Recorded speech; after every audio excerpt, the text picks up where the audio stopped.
Thank you. Okay, good morning and welcome to the first Development Management Review Committee of the new term. I am Councillor Bill Duff and I'm the chair of the DMRC.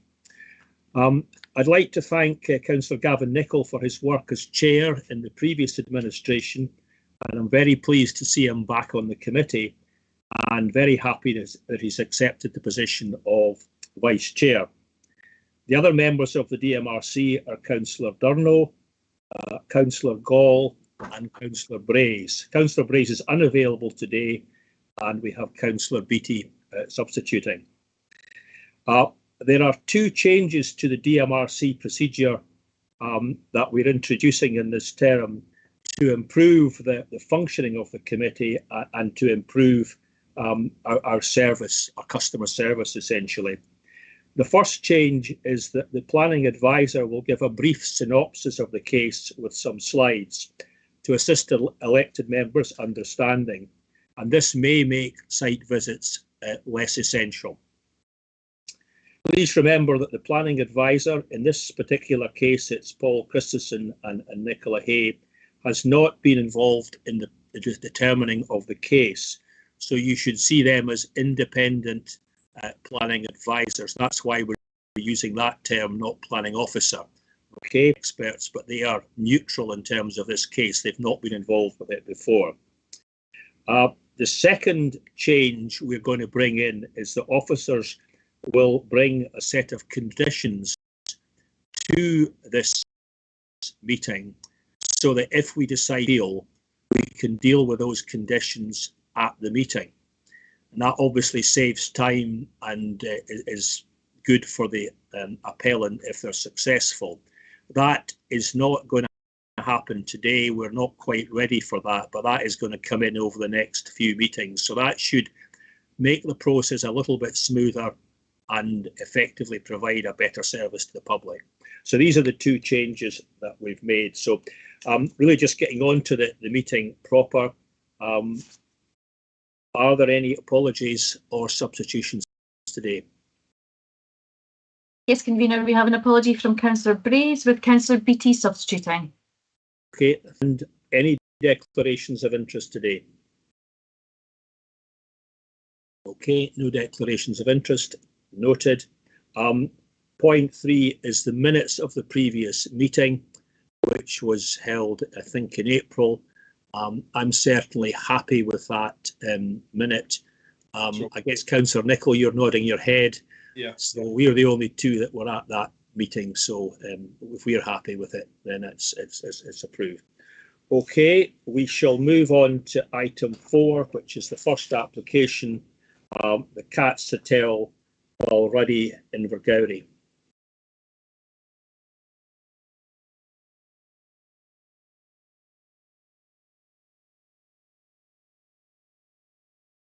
So that's over to you, Mr. Christensen.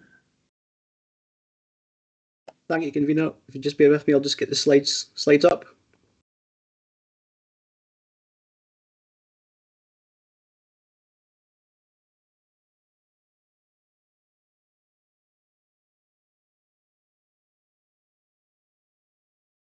Good morning, members. Hopefully you can see these slides. I'm Paul Christensen of the Development Plan team at Angus Council, present today as independent planning advisor to the committee. I can confirm that I visited the site on Friday the 1st of July 2022 and that I have had no previous involvement in the application and that I have no conflict of interest relative to the case, applicant or any interested party. The case in front of members of the Development Management Review Committee is for planning permission for the demolition of existing dwelling house in Cattery and the erection of 3 detached dwelling houses.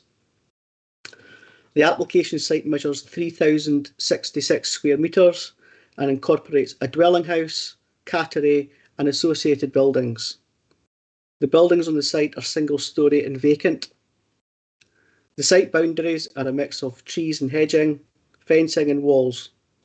Residential properties bound the site to the north, south and east. The site is located close to the administrative boundary between Angus Council and Perth and Kinross Council and is accessed via a track which emerges onto the unclassified Flockrones Road. In front of you is the existing site plan, the location plan. You can see the site is marked in red. And you can also see the neighbouring properties which abut the site.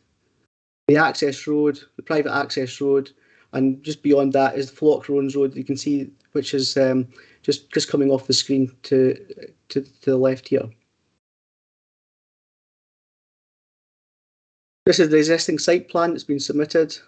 It shows the red line area and it shows the range of buildings that are associated with the dwelling house, which is to the north of the site, the red line of the site, and the cattery buildings as well.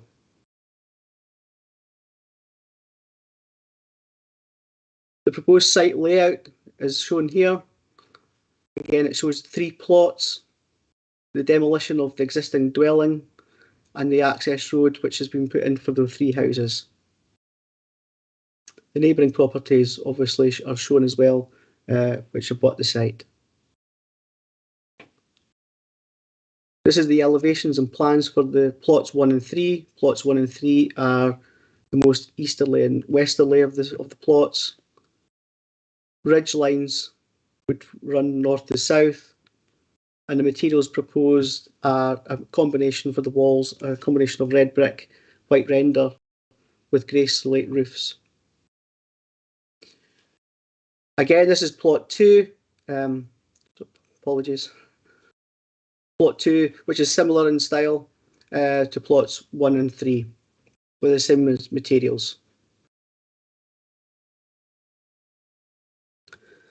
The access road plan is shown here, which has been submitted. This is facing west to east. The access road this is Flockrones Road, showing on the cursor. The private access road going up to the site, and the proposed passing places that have been suggested by the applicant. Looking at some photographs that I took on site when I visited on the 1st of July, the application, the papers in front of you has site photographs. Those were submitted by the applicant. These are site photographs that I took myself. Within the site, looking east, shows the existing dwelling and shows the cattery part of the cattery building. Again, this is further within the site, looking east. It shows the pens of the cattery building. Beyond that, you can see the yew tree hedge, which bounds to the boundary to the site, the house to the site, so to the east. And looking at the neighbouring properties, which abut the site, this is the property garden house, which is to the northeast, and the site, the property this is within, looking with this picture here, is looking from within the site, looking south. And the most bottom picture is a vacant plot, which is immediately to the north of that proposed site. This plot has planning permission, but has yet been undeveloped, and again shows the cattery building beyond. This is a picture of the site access, the access track looking south, and the access track looking north.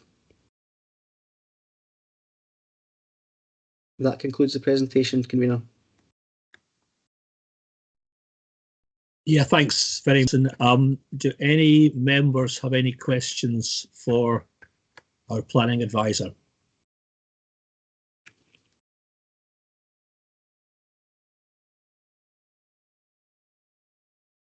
Okay, I'm seeing shaking of heads there. Okay, so elected members, do you have enough information to determine this application? I have enough information to make a decision today. Yeah, thank you, Councillor Nicholl. And are other members so minded that we've got enough information?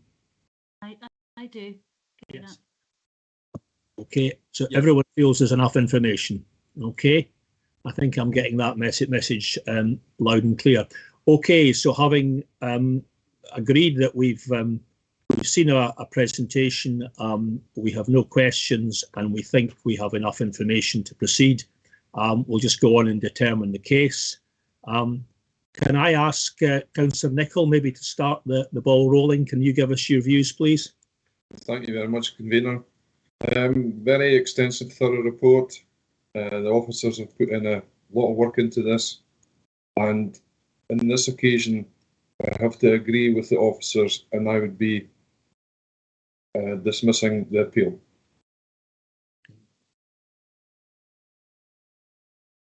Okay, thank you, Councillor Nicholl. Councillor Durno? I have also read all the papers, and my position is slightly different from Councillor Nicholl. I looked at the proposed site, and I think the changes to the site and removing the pens, etc., and the 80% less traffic from the car today, and the houses are appropriate for the rural location.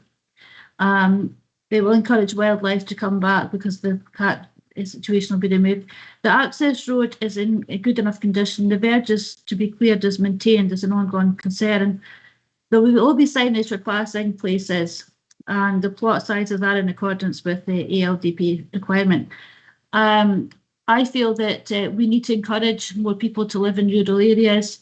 We are looking at people doing more cycling and walking and removing cars. And I feel like going forward that with developments going forward with vehicles, etc., this road problem might be not so bad a problem as what it is at the moment. I hope this makes sense, but I really feel like we should be looking forward and taking into consideration that more people will be cycling, etc., and not using their cars so much. Okay, thank you. Okay, thank you, Councillor Durno. Councillor Gall?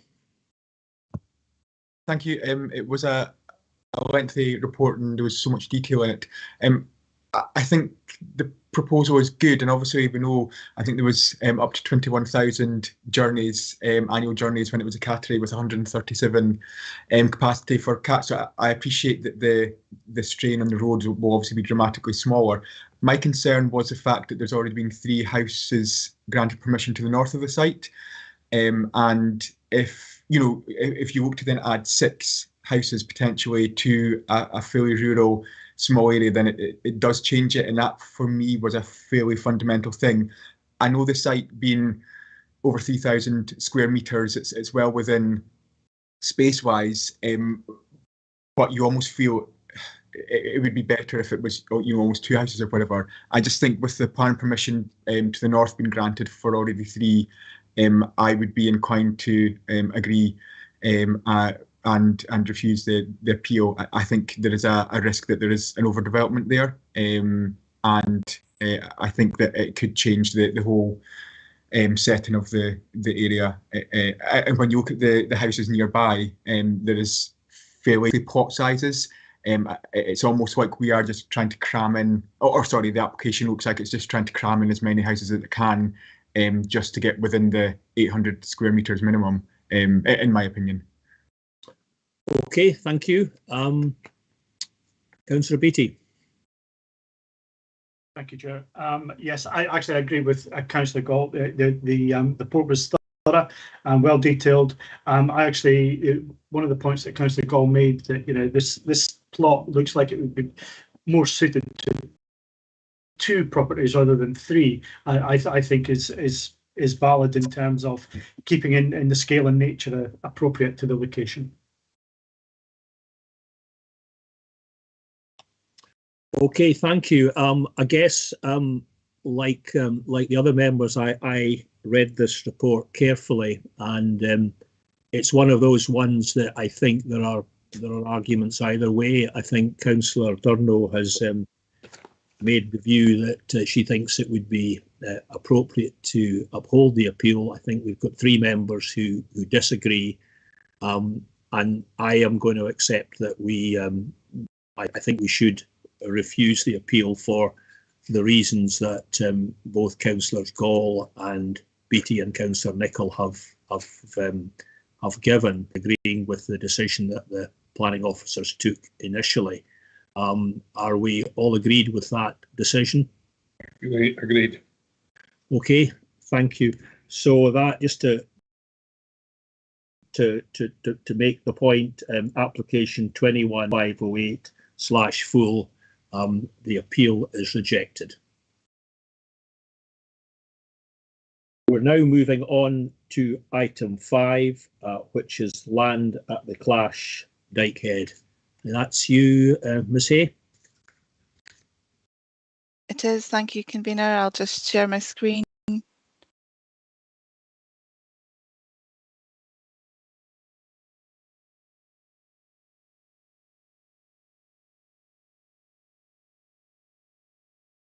Can everyone see my screen? Yes. Yeah. Thank you. Good morning, I'm Nicola Hay of the Development Plan team at Angus Council, present today as an independent planning advisor to the committee. I can confirm that I visited the site on Tuesday the 5th of July 2022. I have had no previous involvement in the application and that I have no conflict of interest relative to the case, applicant or any interested party. The case in front of members seeks review of a component of one of the conditions attached to the renewal of an application for planning permission in principle for 2 house plots at the Clash, Dykehead, which was approved with conditions under delegated powers. Further full applications will be required, and condition 1 sets out those matters that are required to be addressed. The application site lies approximately 50 metres west of the B955 Kirriemuir Clover Road at Dykehead. It's within the development boundary for the village and has a boundary with and is accessed from the north side of an unclassified road, referred to in some of the papers as U403 Dykehead. The component of the condition requires a scheme of improvements to the U403 Dykehead Road ex adverso the site, which shall include the widening of the U403 Dykehead Road along the site frontage. Thereafter, the scheme of improvements shall be completed prior to any occupation of any dwelling house hereby approved. So I have some further slides. This is the location plan, just indicating Dykehead on a very large scale map. And within Dykehead itself, this is the main Kirriemuir Clover Road. The Old Royal Jubilee Arms Hotel site lies to the east, and this is the unclassified road running east-west with 2 plots shown between Smithy Cottage and the former telephone exchange. A more detailed site plan just showing the existing situation. This is open undeveloped land within the development boundary of Dykehead, and the existing site frontage in this corner just indicates as part of the tree plan that accompanied the application. The site plan indicates 2 plots with a common access indicated here between plot 2 and the former telephone exchange building. And I've taken some photographs to help illustrate. This is the junction of the unclassified road leading to the site with the Kirriemuir Clover Road. This is Smithy Cottage. Moving further along the unclassified road, this indicates the site frontage on the right-hand side of the photo. The fence panel here is the eastern boundary of the site.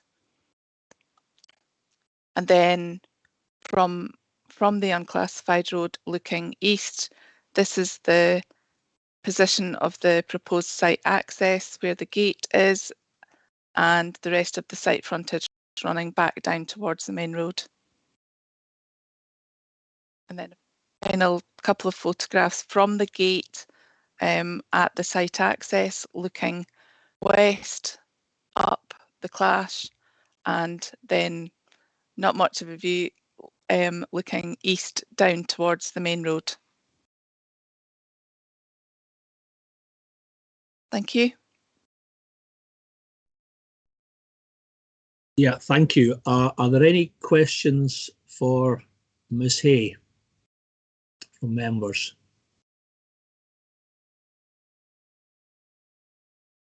Not seeing any indication of questions. Okay, thanks very much indeed for the presentation. Do elected members have enough information now to determine the application? I have enough information to determine today.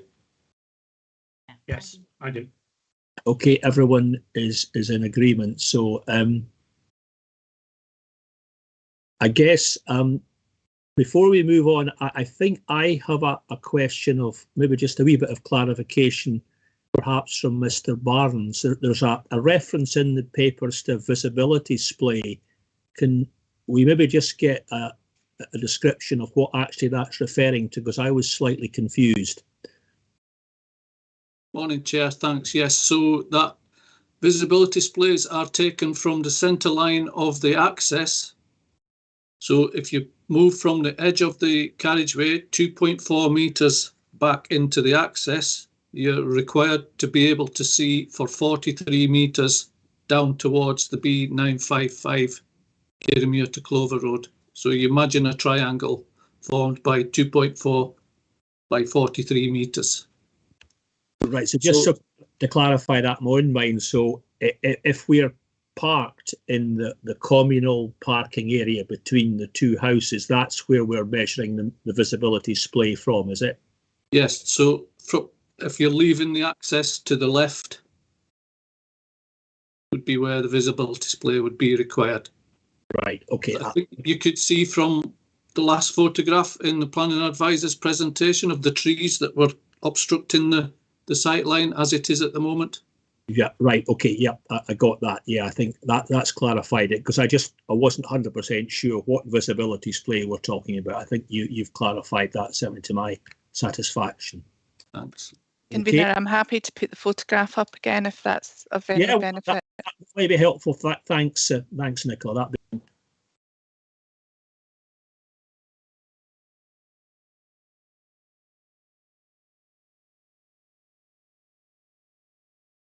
Was the last photograph on the last slide, Nicola? Showed it better. This photograph. Yes. There, yeah. Apologies. Yep. So you can just see the strainer post of the access in the foreground of the photograph there. So you would be sitting there and you wouldn't be able to see a single thing coming up the road as you were exiting the site. Okay, that's been helpful. Yeah, that's I think that illustrates the issue. Okay, thank you. Okay, members, we're ready now to determine this application. Again, can I ask Councillor Nicholl for his views in the first instance? Thank you very much, Convener. This is a rural area, very little traffic, but the site has already got permission. But one of the stipulations which they're appealing is the works to the roadworks, and as you can see, it is possibly an accident waiting to happen. So I would agree with the roads officers and reject this appeal today. Yeah, thank you, Councillor Nicola. It's worth just reiterating to members that the site does have planning permission. This is about a condition that's been imposed by the council that the applicant is appealing against. So that's what we're actually discussing. It's whether we remove this condition or not. And Councillor Nicholl has given his view that it should not be removed. Councillor Gall? Thank you, Convener. Yeah, the condition with regards to the road, you can see from the slide looking left from the site that it's completely blind. You can't even see a metre. There's absolutely no visibility. Your car would have to be, right onto the track before you saw anything coming. So in that sense, I think you know, as Councillor Nicholl said, it is an accident waiting to happen, and I would certainly agree that the appeal should be refused as well on that safety grounds. I think it would be crazy not to. Thank you. Okay, thank you. Councillor Durno? I'm sorry that I'm going against the other councillors again. I know there's road issues, but I think road issues can be solved with signage, and the cars nowadays have got sensors on them, etc. I feel like the site is not allocated for any other use, and the character goes with the surrounding areas. There was problems with the studs, but I think that's going to be resolved. I just feel that we should be encouraging warehouses in rural areas, especially if we want to keep rural schools open. Thank you. Okay, thank you. Councillor Beattie? Yeah, and again, that last photo really showed the issue for me. It's not only about cars. This will be houses for families. There might be children on bicycles coming out at that junction. I think anything that makes that junction clearer for drivers coming, I think it's west, and also for anyone leaving that junction to go east. I think anything that makes that clearer and safer should be upheld. So I don't think that's an onerous condition on that application. Okay, thank you, Councillor Beattie. Yes, I think the slides illustrate the issue quite well today, and I think they've been helpful. We might have had to have a site visit to determine the same thing, but obviously having the slides have allowed us to see the situation, and I would agree with the view of officers here that this the appeal to remove this condition is not approved, and I would agree with the other three members there. So just to clarify there, condition application 21-00764/PPPL, we have agreed not to vary the conditions on that application. We have agreed with that decision. Great. Okay, thank you. We'll move on to the next one, which is Brayhead Cottage, Lundy, Muirhead. And that's you again, Ms. Hay. Thank you, convener. I shall just bring up the slides.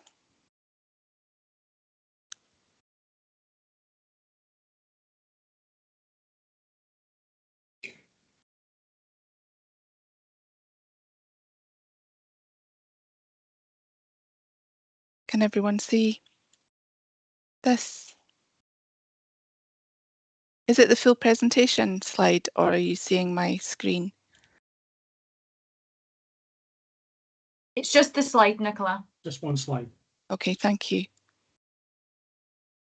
So again, just to say, I am Nicola Hay of the Development Plan team at Angus Council, present today as Independent Planning Advisor to the committee. I can confirm that I visited this site on Wednesday, the 6th of July 2022. I've had no previous involvement in the application, and that I have no conflict of interest relative to the case, applicant, or any interested party. The case in front of members seeks review of refusal of an application for change of use of agricultural land to garden ground and erection of two detached buildings on the land. These are a garden room and covered area of 50 square metres with external decking extending to 36 square metres and a separate garden store of 17 square metres. Brayhead Cottage lies to the northern edge of Lundy within the conservation area, and the property is accessed from the public road with a gate into the field and a separate gated access solely to the house. The application site measures 1,460 square metres, 1,460 square metres, and is a relatively flat area of open and undeveloped land immediately to the north of Brayhead Cottage, which has a plot area of 2,200 square metres. The total plot area would be 3,662 square metres. The boundaries of the application site are formed to the south by the property and existing woodland area. To the east, a post and wire fence with open countryside beyond. The northern and western boundaries of the site are not defined, as the application site is currently part of a larger area of open land. Proposed access is from a gate in the boundary with the existing house and garden.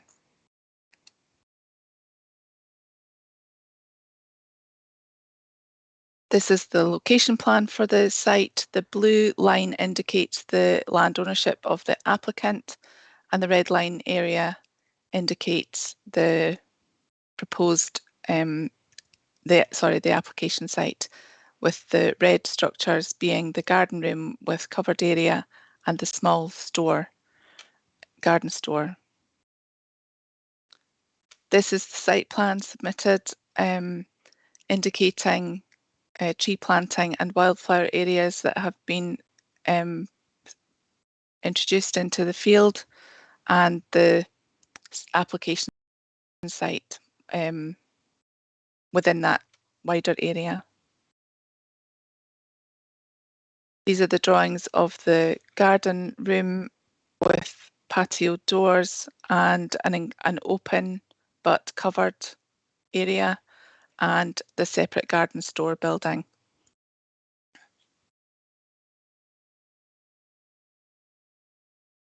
And some photographs that I took this week. This gate is in the fence line between the existing garden of the house, and this is the extent of the field. The application site would sit adjacent to this immediate boundary and extend into the field to the north. This photograph is taken from the southeast corner of the application site looking west.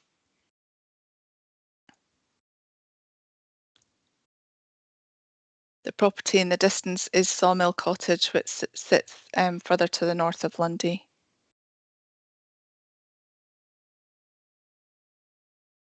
This is a view back towards Sprayhead Cottage and its garden, and the woodland to the east of the house from the, northeast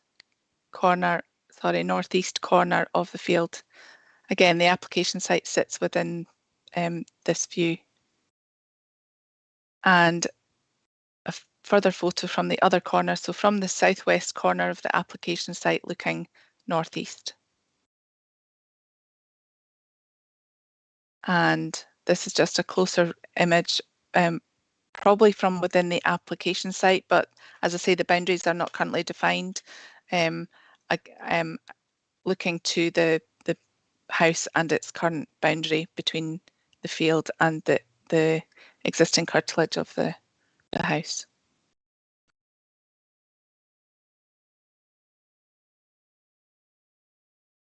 Thank you. Okay, thank you. Have questions for the planning advisor?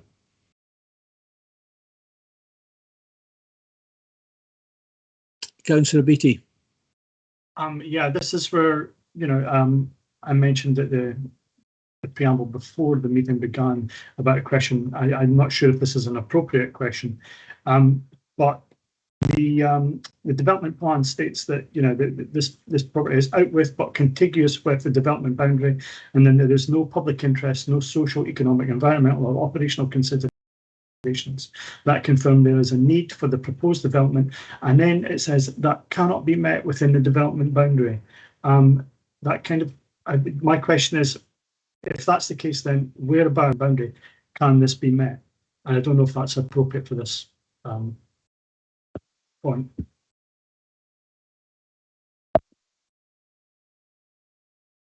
I'm not sure I can answer that question, Councillor Beattie. Would either Ms. Hay or our legal advisor maybe be able to give us some guidance on this one?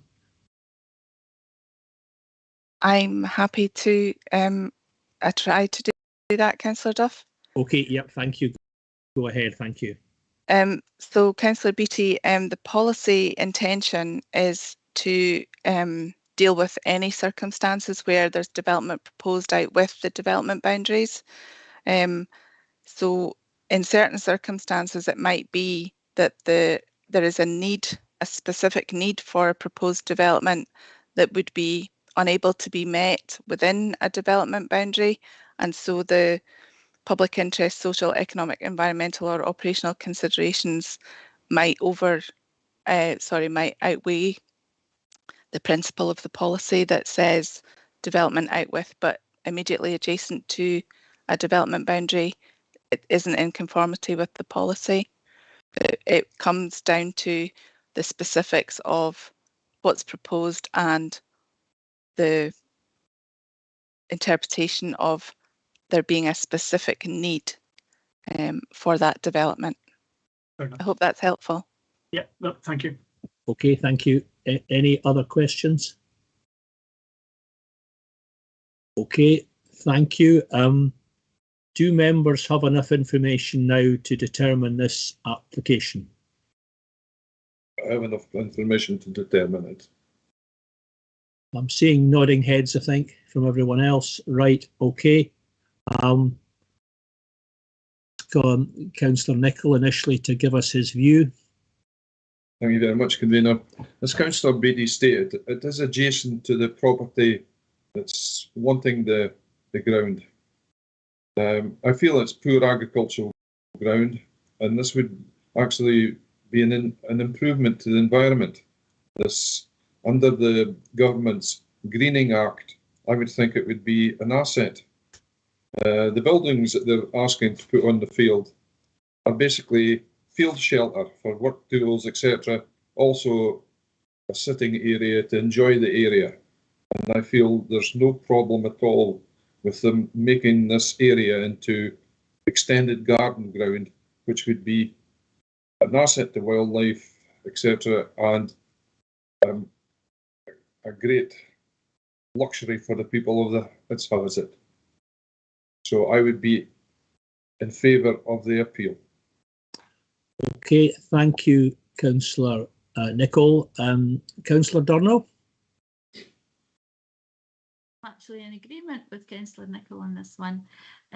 Scottish Water has no objections. The place at the moment is well kept. It looks really good. The ground, I think everybody's taken into consideration the implications of this building, and I know that it's out with the development plan, but I do think it would probably be more of an asset to the area than anything else. So I am not going to turn down this application again. I'm not going to oppose the. I'm not looking for the words here. I'm going to agree with Councillor Nicholl. That would be easier. Okay, thank you, Councillor Durno. Councillor Gall? Thank you, Convener.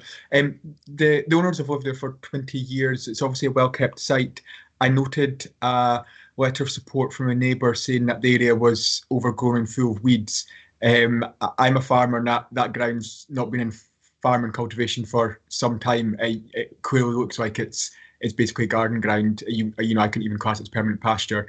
It's it's 3.2, I think, on the Institute's recording, so the land has no real economic benefit in terms of cultivation wise. And I think the fact that the owners, the longevity of where they've been, this is not some kind of, and excuse my coarse terminology, but some fly by night that's trying to extend the boundary to try and sneak another house in. I don't think that's the case. I think this is genuinely somebody that wants to extend an area that they've already tidied up, as the neighbour said, and look to just make it a nicer extended area to enjoy.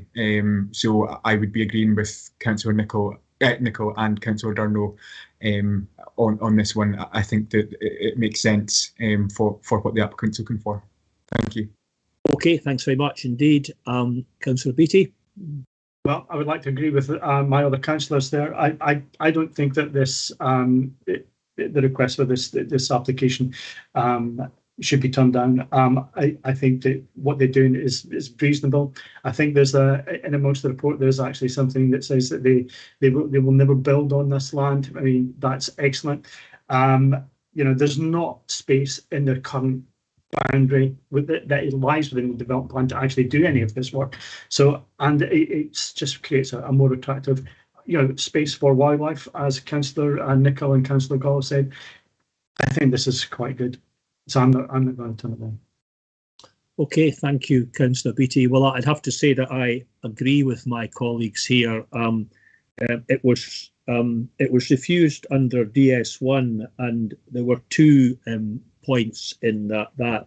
Firstly, there was the extension out of the development area, And I think Councillor Beattie's question, effectively, you couldn't extend your garden out of the development area somewhere else, or in the development area somewhere else. It has to be adjacent to your garden. So I think in the past we have allowed development out with the development area if there is a good reason.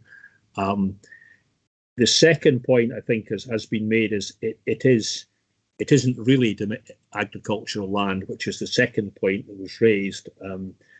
It's poor quality land. It's a relatively small piece of land that couldn't economically be used for agriculture. And I also note the letter of support from the near neighbour, Nicola Robertson.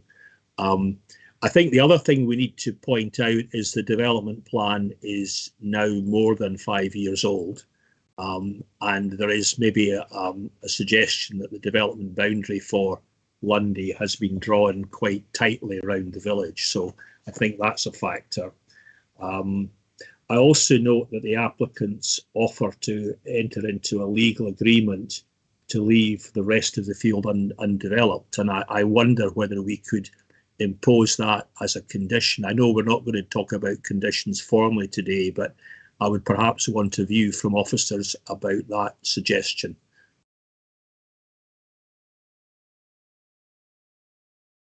Convener, I think in the report of handling, the case officer indicated that the restriction of further development within an open area of land would not be an appropriate use of a Section 75 agreement. The planning process itself provides for control over the use of further areas of land, and the fact that that land also falls within the conservation area of Lundy. There is what's known as an Article 4 direction, which removes permitted development rights within a conservation area.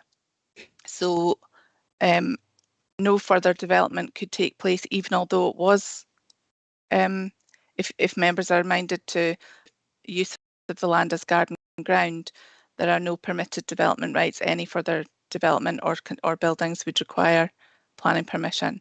Okay. And it may be that you mentioned conditions. It may well be important to consider the application of some conditions in relation to this case, if you were minded to approve it. Yeah, I think we, as conditions on this occasion would come to the next meeting of the DMRC, because we haven't yet transitioned to the new way of working. Yeah, but yes, I certainly agree with the other 4 members of the committee. I think we should approve this. It's a very minor excursion beyond the development area. I don't think it's not agricultural ground in any meaningful sense. The development plan is more than 5 years old, and I note the fact that the applicant has been in the house for a considerable period of time. It's a modest development to increase the garden ground for a house which has actually got a very small garden. So I think for all those reasons, I think I would agree with the members who should uphold the appeal. Have you got enough down there on paper, Sarah, for this?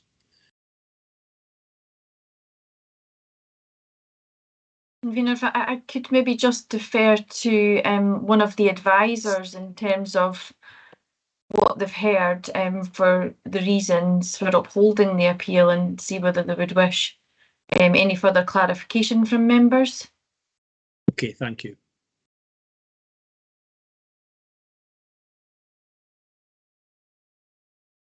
Thank you, Convener. I would remind members that it's the Planning Act requires that planning applications be determined in accordance with the development plan, unless material considerations indicate otherwise.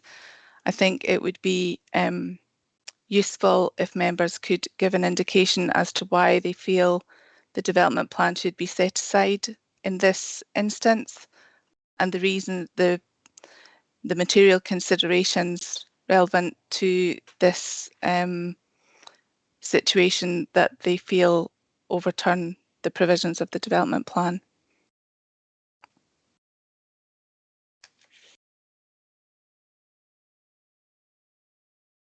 Okay, so we could take them maybe in reverse order. I think we're arguing that this is not economically valuable agricultural land. It's a fairly bumpy piece of ground.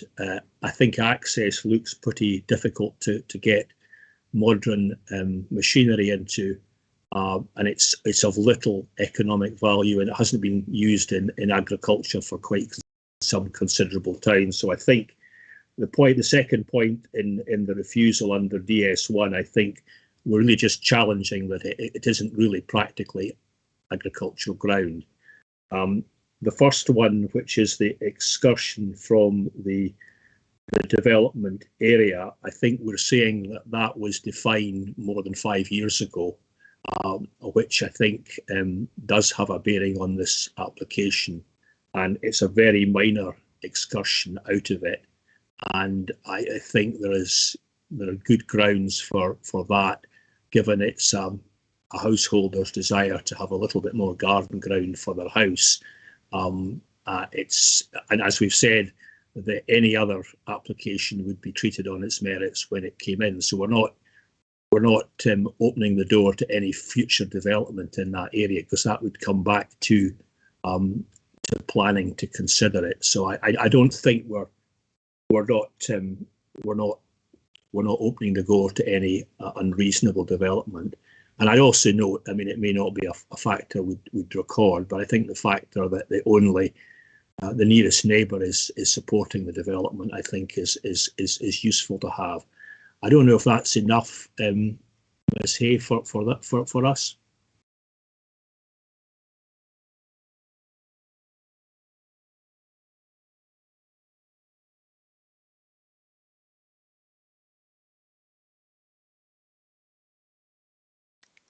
I'm just reading through the section of the Act that requires us to make a statement that you consider the application is for development in accordance with the development plan, or why an alternative view has been reached. So yeah, I think you've given your reasons. I think that might be acceptable. Any other comments from any of other elected members? Anything else that I've missed that you would want to record? Councillor Beattie? Yes, more of a comment. The other part of the refusal was that it didn't agree with advice note 25. Okay, so I had a look at advice note 25, and while it's useful, it is not exhaustive in suggesting acceptable situations, and it doesn't demonstrate situations which are not exhaustible. I don't know, you know, I feel that it's all very well saying you could do X, Y, Z, but you could also do, you know, RST, UV, but RST, UV are not mentioned. So I don't think advice note 25 is a useful enough thing to actually refuse something on. Okay, thank you. Anyone else get any other comments? Councillor Durno? Yeah, I don't think it'll have any bad environmental impacts either in the actual in area of the property. It's not going to, you know, it's not going to have any bad environmental. The building itself is not going to be made of things that's going to be bad for the environment. So I don't think that will come under environmental policy. It's okay for that. Okay. So we're agreed on this one that Agreed. okay, application 21-00838 full. We're upholding the appeal for the reasons that we've articulated. Sarah? Yes, convener, that would just be subject to the conditions coming back to a future meeting for consideration. Absolutely, yes, because we've not yet moved to the new way of working. So yes, that would be conditions at a future meeting of the committee, which might well be on the 11th of August, which yeah, that's right, yeah. Okay. Thank you. Okay, if that's everything, thanks very much for your attendance this morning and for your contributions. Thank you. Thank you. John.